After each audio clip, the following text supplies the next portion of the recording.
Assalamualaikum warahmatullahi wabarakatuh. Salam sejahtera untuk kita semua. Kembali lagi bersama saya Ibu Niken di mata kuliah Hukum Peraturan Perundang-undangan. Kali ini kita masuk di materi kepertemuan ke-6, di mana kemarin kita sudah membahas terkait tentang norma hukum, sistem pemerintahan di Indonesia, kemudian lembaga pemerintah yang berkaitan dengan peraturan perundang-undangan baik sebelum dan sesudah amandemen 1945. Kemarin sudah kita pelajari. Oke, langsung saja sekarang di pertemuan ke-6 ini kita akan membahas terkait tentang yang pertama jenis peraturan perundang-undangan, kemudian yang kedua adalah fungsi dari berbagai jenis peraturan perundang-undangan. Yang kita tahu bahwa jenis peraturan perundang-undangan di negara Indonesia kita sendiri ada beberapa macam yang nanti akan kita sebutkan dan kita bahas satu persatu jenisnya apa saja dan bagaimana fungsi dari masing-masing peraturan perundang-undangan tersebut. Sebelum kita membahas terkait tentang jenis dan fungsi, saya akan membahas terlebih dahulu terkait tentang pentingnya peraturan perundang-undangan ini disusun atau jenis dari peraturan perundang-undangan ini penting disusun karena apa? Yang pertama, saya akan bahas terkait tentang bagaimana sih, kenapa sih kok penting sekali peraturan perundang-undangan ini disusun. Karena yang pertama, setiap pembentukan peraturan perundang-undangan harus mempunyai landasan atau dasar yuridis yang jelas. Dan apabila tidak terdapat landasan tersebut maka batal demi hukum. Nah, nanti akan kita atau saya sampaikan perbedaan atau definisi dari batal demi hukum dan dapat dibatalkan seperti apa. Jadi jenis peraturan perundang-undangan sangat penting dalam perancangan atau penyusunan peraturan perundang-undangan. Karena apa? Yang pertama, karena setiap pembentukan peraturan perundang-undangan harus mempunyai landasan atau dasar yuridis yang jelas. Dan apabila tidak terdapat landasan tersebut maka batal demi hukum atau dapat dibatalkan. Sehingga di sini peraturan perundang-undangan pun juga dibentuk, yang dibentuk itu juga berdasarkan pada hierarkinya atau tingkatan-tingkatannya. Sehingga kemudian nanti ketika peraturan perundang-undangan yang paling tinggi sudah dibentuk, maka peraturan perundang-undangan yang ada di bawahnya tidak boleh bertentangan dengan peraturan yang ada di atasnya. Dan ada satu peraturan yang menjadikan dasar atau pokok atau pegangan yang dijadikan sebagai pembentukan dari peraturan perundang-undangan itu sendiri. Seperti yang sebelumnya sudah dipelajari dalam norma hukum. Norma hukum itu kan juga ada fundamental norm, di mana aturan yang menjadi dasar di dalam pembentukan peraturan perundang-undangan. Apa itu aturannya? Yaitu Undang-Undang Dasar 1945. Gitu. Nah, kemudian yang kedua adalah hanya peraturan perundang-undangan yang sederajat atau yang lebih tinggi daripada peraturan perundang-undangan yang akan dibentuk dapat dijadikan landasan atau dasar yuridis. Oke, seperti yang saya sampaikan tadi bahwa aturan yang lebih tinggi atau yang sederajat yang bisa dijadikan sebagai patokan atau pedoman dasar yuridis tersebut. Sehingga misalkan nih undang-undang tentang ketenagakerjaan, di mana bisa juga mengacu tentang undang-undang kepegawaian. Kemudian bisa juga mengacu tentang undang-undang yang ada kaitannya dengan ketenagakerjaan, misalkan tentang jaminan perusahaan atau badan yang membentuk atau badan yang berfungsi sebagai pengawas dari kinerja undang-undang tersebut. Itu sebagai peraturan yang sederajat.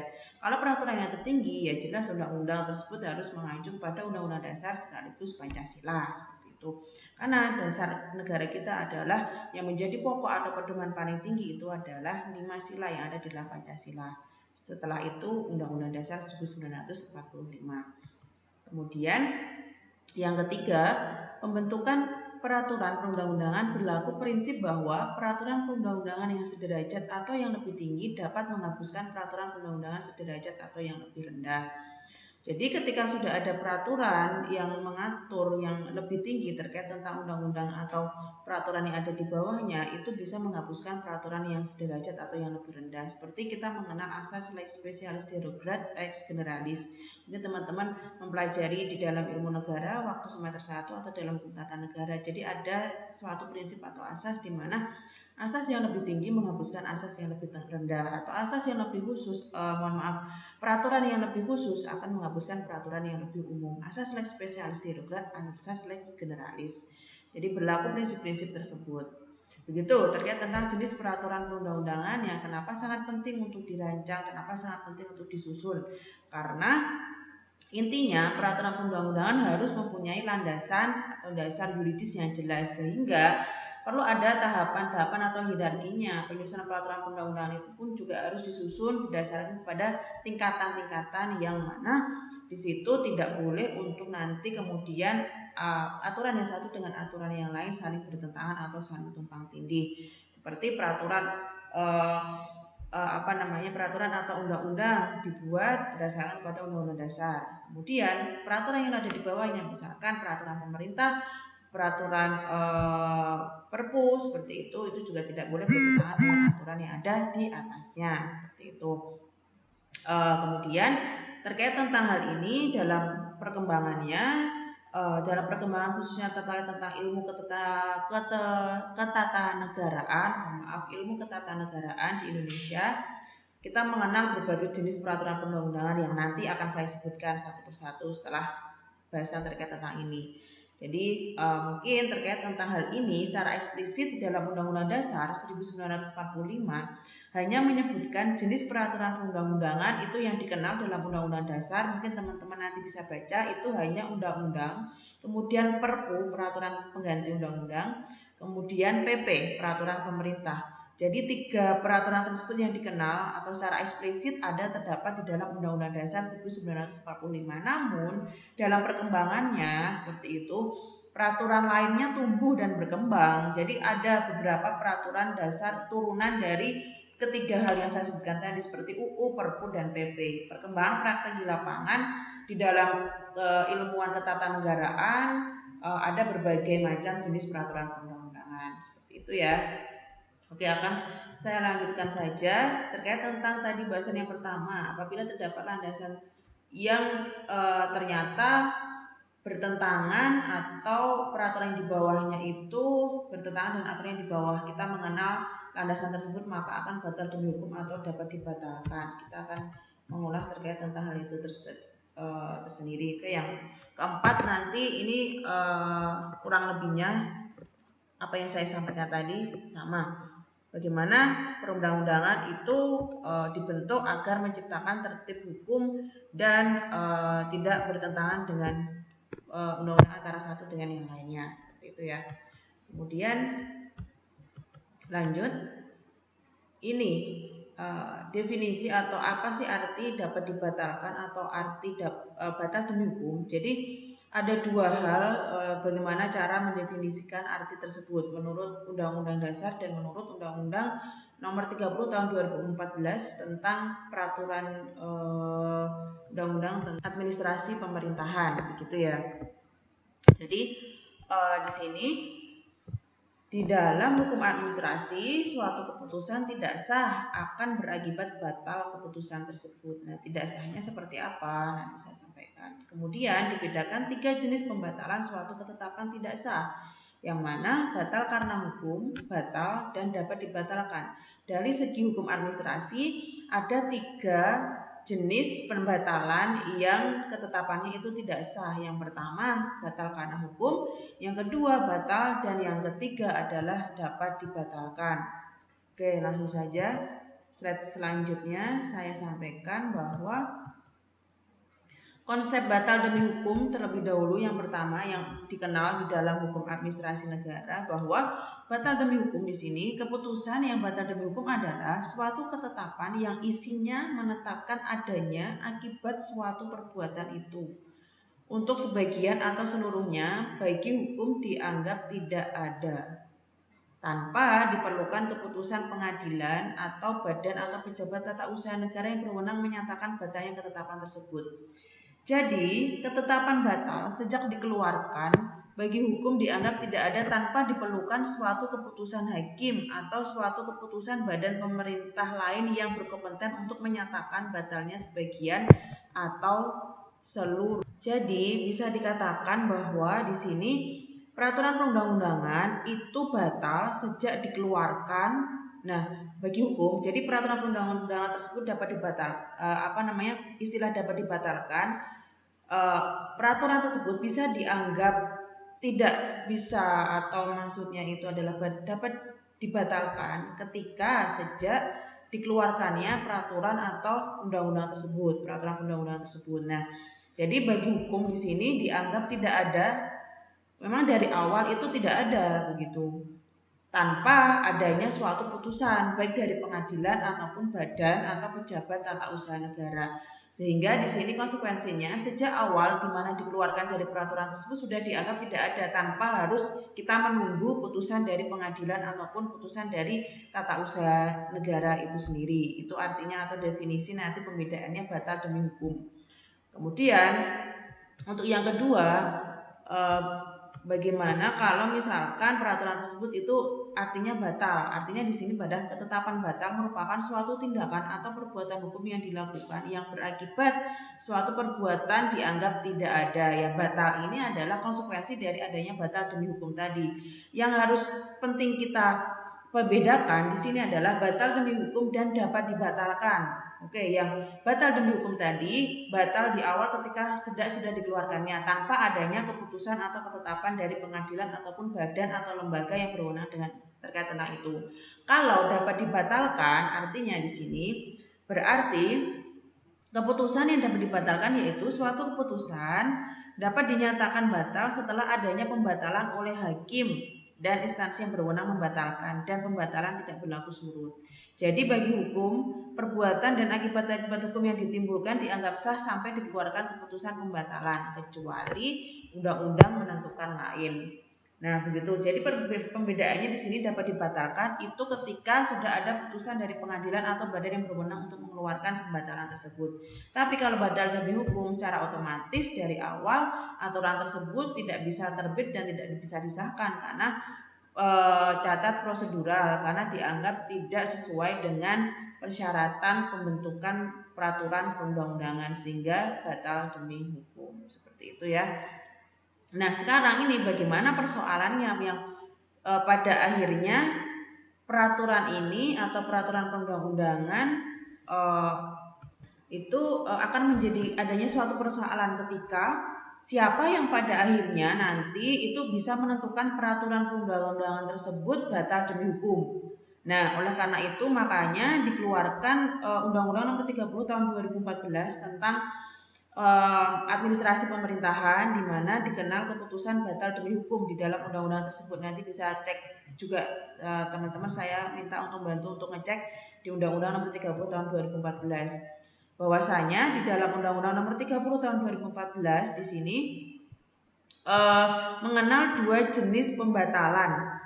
Yang pertama dibatalkan dan yang kedua dapat dibatalkan. Kalau yang sebelumnya tadi batal demi hukum dan dapat dibatalkan kalau mengacu pada Undang-Undang Dasar. Tapi kalau mengacu pada Undang-Undang Nomor 30 Tahun 2014, maka akan mendapatkan dua jenis pembatalan keputusan. Yang pertama dibatalkan dan yang kedua dapat dibatalkan. Karena tadi akan memicu adanya suatu problematika. Siapa sih yang berwenang untuk menyatakan bahwa peraturan undang-undangan tersebut batal demi hukum karena tidak adanya suatu penetapan dari pengadilan ataupun lembaga yang berwenang. Nah, itu yang akan menjadikan problem di situ. Nah, kemudian makanya terbit undang-undang ini. Yang kemudian undang-undang ini menetapkan dua jenis pembatalan. Yang pertama dibatalkan dan yang kedua dapat dibatalkan.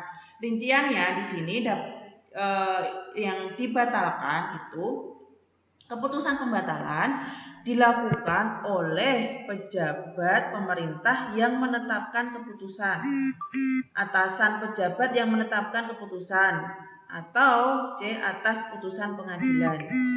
Akibat hukum, keputusan dan atau tindakan dibatalkan tidak mengikat sejak keputusan dan atau tindakan tersebut ditetapkan dan segala akibat hukum yang ditimbulkan dianggap tidak pernah ada. Oke, kalau di sini jelas ya. Jadi keputusan pembatalan tersebut dilakukan oleh pejabat yang berwenang atas itu, yang mana pejabat pemerintah yang menetapkan keputusan tersebut, kemudian atasan pejabat yang menetapkan keputusan atau putusan pengadilan. Karena kan di dalam hukum administrasi kita mengenal bahwa penyelesaian secara administratif terlebih dahulu, kemudian baru sampai kepada penyelesaian di tingkat pengadilan. Oleh karena itu, ketika keputusan atau surat keputusan dinyatakan bahwa ada yang namanya surat keputusan tersebut tidak sah atau tidak sesuai dengan peraturan perundang-undangan yang berlaku, maka pejabat pemerintah yang menetapkan keputusan tersebut dapat membatalkan atau dapat surat keputusan tersebut dibatalkan.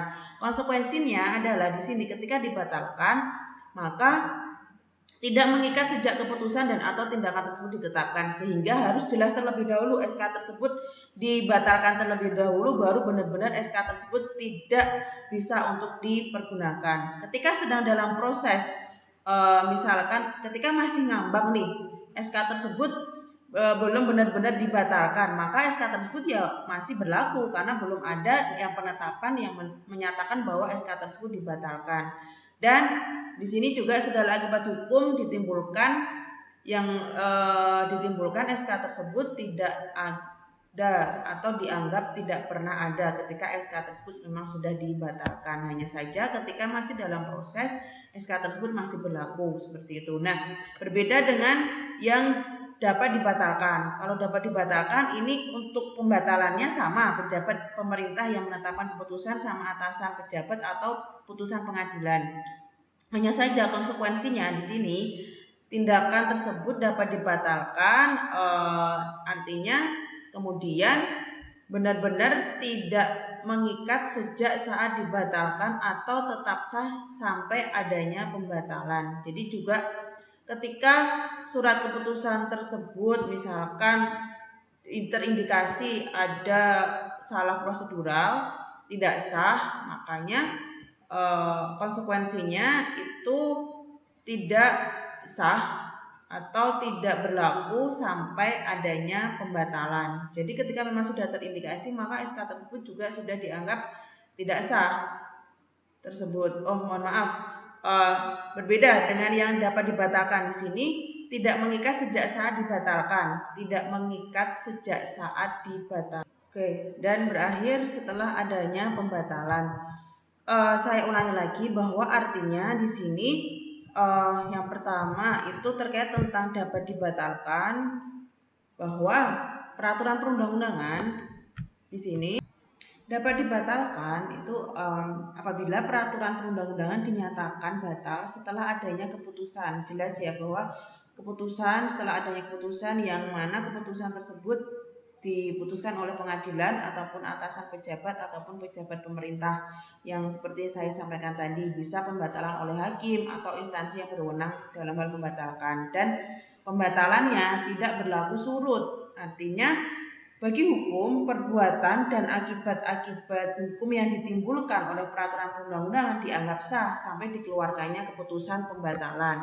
Makanya tadi sebelum adanya keputusan pembatalan, segala akibat ataupun segala sesuatu yang berkaitan dengan SK tersebut masih dianggap sah. Tapi setelah adanya pembatalan ya secara otomatis keputusan tersebut sudah tidak berlaku lagi.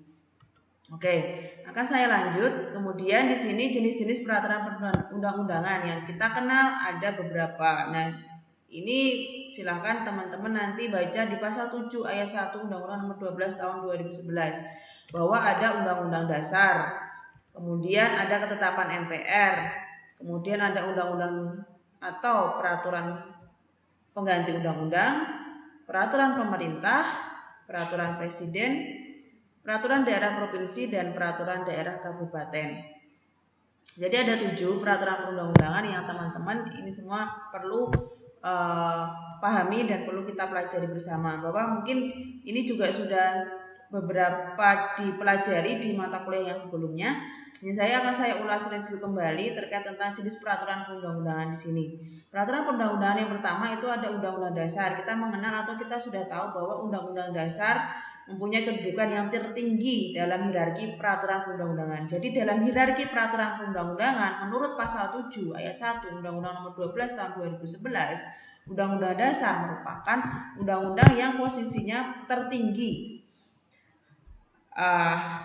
Posisinya tertinggi yaitu Undang-Undang Dasar 1945, yang mana di sini sudah secara tegas diatur di dalam Undang-Undang Nomor 12 Tahun 2011 itu tadi, bahwa kemudian juga diatur dalam pasal 3 ayat 1 Undang-Undang Nomor 12 Tahun 2011. Nanti silakan dibaca pasal 3 ayat 1 Undang-Undang Nomor 12 Tahun 2011 yang menyebutkan bahwa Undang-Undang Dasar Undang-Undang 1945 di sini merupakan hukum dasar dalam peraturan perundang-undangan.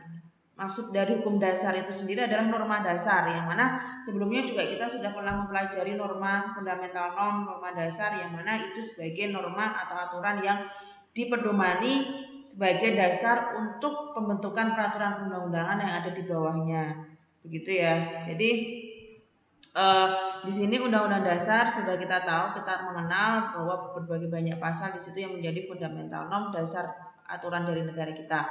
Kemudian ketetapan MPR. Ketetapan MPR di sini merupakan putusan Majelis Permusyawaratan Rakyat sebagai pengemban kedaulatan rakyat, yang mana ditetapkan di dalam sidang-sidang MPR. Sidang MPR yang mana anggota dari MPR tersebut juga sebagai perwakilan dari rakyat, daulat dari rakyat. Nah, yang dimaksud dari ketetapan Majelis Permusyawaratan Rakyat dalam Undang-Undang Nomor 12 Tahun 2011 di sini ditetapkan atau dinyatakan bahwa ketetapan Majelis Permusyawaratan Rakyat yang dikenal sebagai keputusan atau ketetapan MPR itu masih berlaku sebagaimana dimaksud dalam pasal 2 dan pasal 4. Nah, ini bisa teman-teman nanti coba saya dibantu untuk membuka di mana ketetapan MPR nomor 1 garis miring MPR garis miring 2003 tentang peninjauan terhadap materi dan status hukum ketetapan Majelis Permusyawaratan Rakyat sementara dan ketetapan Majelis Permusyawaratan Rakyat tahun 1960 sampai dengan tahun 2002 tertanggal 7 Agustus 2003. Nah, di situ ketetapan MPR akan dijelaskan secara rigid bagaimana ketetapan MPR mengemban tugas dan amanah sebagai Dewan Perwakilan Rakyat, atau sebagai juga seperti halnya dengan DPR seperti itu. Saya ulangi lagi, silahkan untuk mendownload ketetapan Majelis Permusyawaratan Rakyat nomor 1 garis miring MPR garis miring 2003 tentang peninjauan terhadap materi dan status hukum Majelis Permusyawaratan Rakyat sementara dan ketetapan Majelis Permusyawaratan Rakyat tahun 1960 tahun 2002, begitu ya. Nanti silahkan dibaca. Kemudian secara lebih lanjut lagi saya sampaikan terkait tentang undang-undang atau peraturan pengganti undang-undang atau Perpu. Di sini di dalam Undang-Undang Nomor 12 Tahun 2011 landasan hukum diatur di dalam pasal 20. Silahkan nanti dibaca, dibuka Undang-Undang Nomor 12 Tahun 2011 ada diatur dalam pasal 20 ayat 1 dan pasal 5 ayat 1 yang mana menyebutkan bahwa mohon maaf tadi Undang-Undang Nomor 12 Tahun 2011 itu sebagai pedoman yang mana dijelaskan juga terkait tentang jenis peraturan perundang-undangan yang ketiga menurut Undang-Undang Nomor 12 Tahun 2011 yaitu Undang-Undang Dasar atau Undang-Undang atau peraturan pengganti undang-undang. Nah, landasan yang paling spesifik dalam pengaturan undang-undang tersebut ada di dalam pasal 20 ayat 1 dan pasal 5 ayat 1 Undang-Undang Dasar Negara Republik Indonesia, bukan Undang-Undang Nomor 12 Tahun 2011 ya, saya tadi salah mengucapkan, mohon maaf. Jadi ada di dalam pasal 20 ayat 1 dan pasal 5 ayat 1 UUD 1945. Silakan nanti dibaca terkait tentang undang-undang yang mana secara ringkas menyebutkan bahwa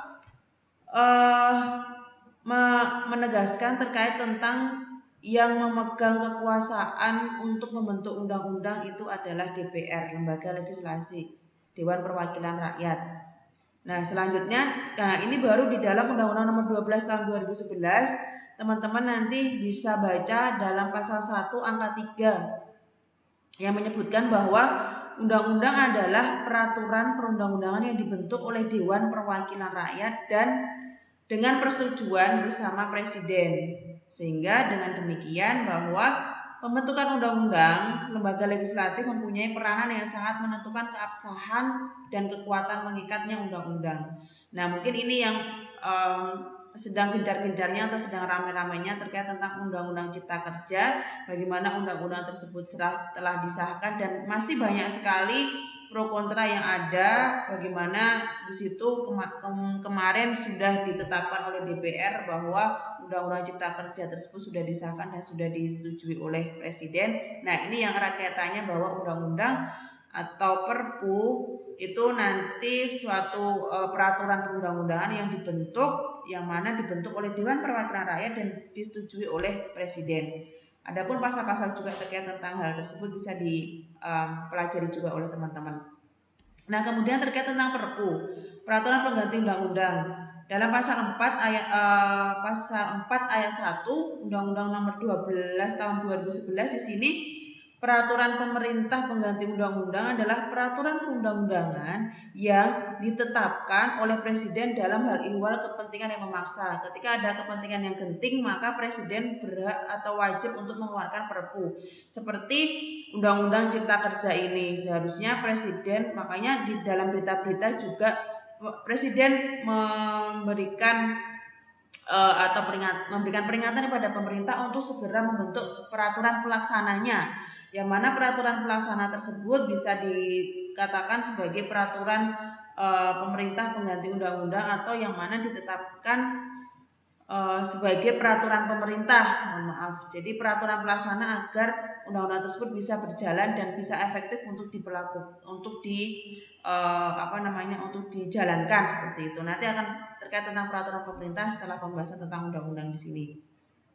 Nah, oke, akan kita lanjut terkait tentang peraturan pemerintah yang mungkin teman-teman juga sudah pahami bahwa peraturan pemerintah silahkan nanti dibaca pasal 5 Undang-Undang Dasar 1945 juga yang menyebutkan bahwa Presiden menetapkan peraturan pemerintah untuk menjalankan undang-undang sebagaimana mestinya.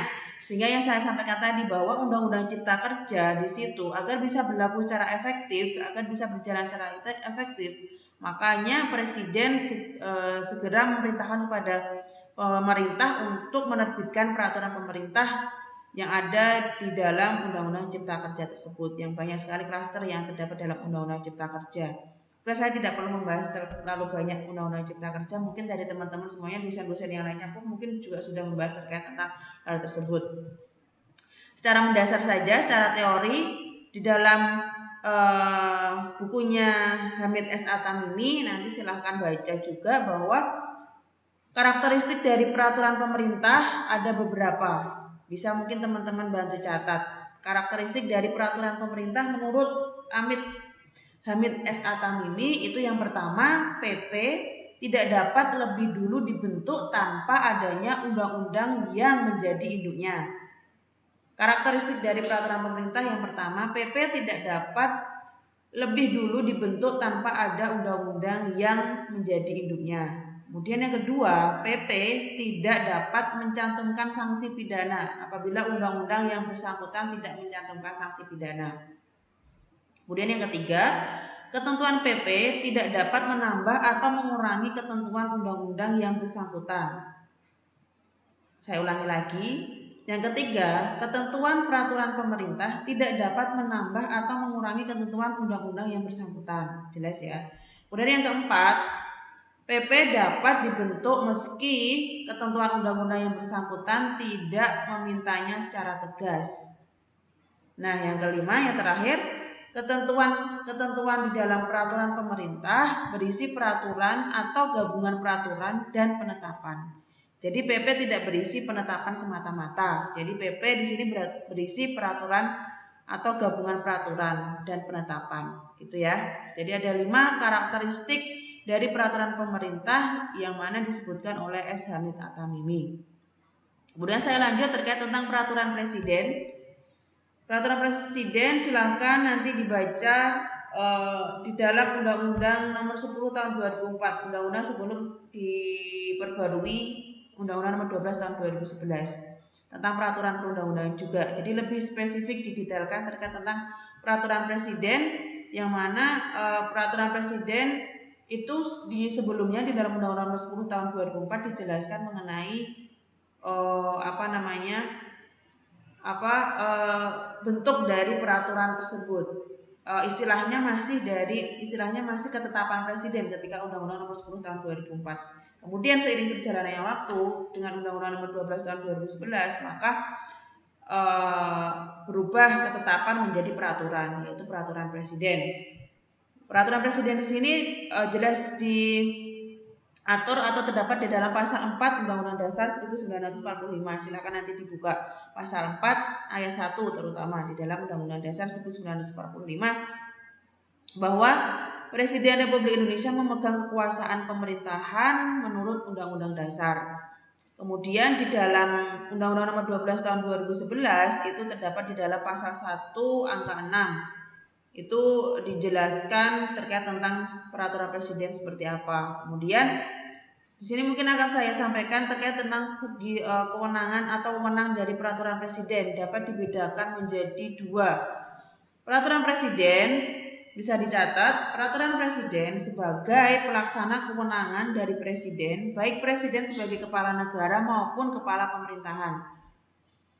Di sini presiden mempunyai kewenangan secara mandiri untuk membuat perpres yang tidak tetap batas lingkupnya. Jadi kewenangan mutlak presiden untuk membuat peraturan presiden yang ruang lingkupnya itu tidak tetap, tidak ditentukan. Nah, kewenangan di sini merupakan kewenangan atributif istilahnya yang diberikan berdasarkan pasal 4 ayat 1 yang mana kewenangan yang diberikan oleh presiden. Kewenangan presiden mempunyai kewenangan atributif. Presiden mandiri artinya di sini kewenangan atau konsekuensi dari peraturan presiden ini. Kemudian sebagai presiden, sebagai pejabat tertinggi sehingga mempunyai kewenangan. Kedudukan presiden yang tertinggi tersebut maka mempunyai kewenangan, kekuasaan serta tanggung jawab untuk membuat adanya suatu peraturan presiden. Ya itulah karena tanggung jawab dari presiden. Kemudian itu wewenang dari presiden. Kemudian wewenang yang kedua, peraturan presiden ini juga dapat dibentuk karena delegasi. Selain dari karena atributif tadi, karena adanya suatu kewenangan tanggung jawab dan memang kekuasaan power dari presiden tersebut, tapi juga karena adanya kewenangan secara delegasi, delegated legislation. Nah, delegated legislation di sini sebagai peraturan delegasi untuk melaksanakan peraturan pemerintah atau perintah dari undang-undang dasar, undang-undang maupun peraturan pemerintah. Peraturan presiden juga bisa diterbitkan karena pendelegasian dari peraturan yang lain, semisal undang-undang dasar, undang-undang maupun PP. Itu kewenangan dari peraturan presiden. Oke, kemudian lebih lanjut peraturan perundang-undangan yang mana peraturan daerah provinsi dan peraturan daerah kabupaten. Ini kita mengenal undang-undang peraturan daerah, di mana selain hal tersebut undang-undang tersebut sudah bagaimana pemerintah daerah menjalankan otonomi daerah secara mandiri karena memang sudah ada aturannya tersendiri terkait tentang undang-undang pemerintahan daerah. Namun di sini peraturan daerah provinsi saya akan menyampaikan penegasan atau Undang-Undang Dasar di dalam pasal 18 ayat 6 bahwa peraturan daerah berhak untuk menetapkan peraturan daerah dan peraturan-peraturan lain untuk melaksanakan otonomi dan tugas pembantuan. Di dalam pasal 18 Undang-Undang Dasar 1945 perlu teman-teman catat. Kemudian juga di dalam pasal 1 angka 7 Undang-Undang Nomor 12 Tahun 2011 termasuk dalam peraturan daerah provinsi.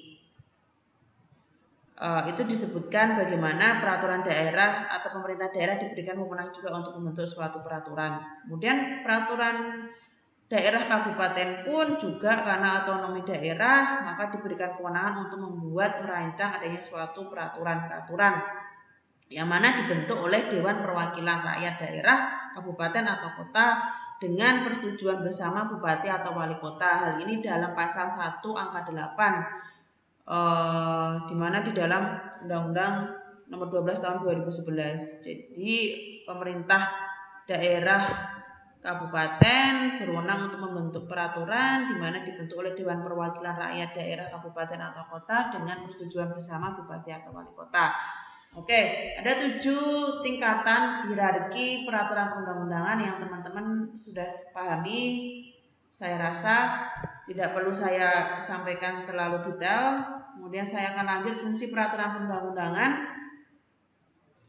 Di sini menurut Prof. Dr. Agani Abdullah, Sarjana Hukum, mengemukakan bahwa peraturan perundang-undangan memiliki fungsi beberapa. Yang pertama, mencegah monopoli atau ketimpangan kepemilikan sumber daya. Kemudian yang kedua, mengurangi dampak negatif dari suatu aktivitas dan komunitas atau lingkungannya. Yang ketiga, membuka informasi bagi publik dan mendorong kesetaraan antar kelompok.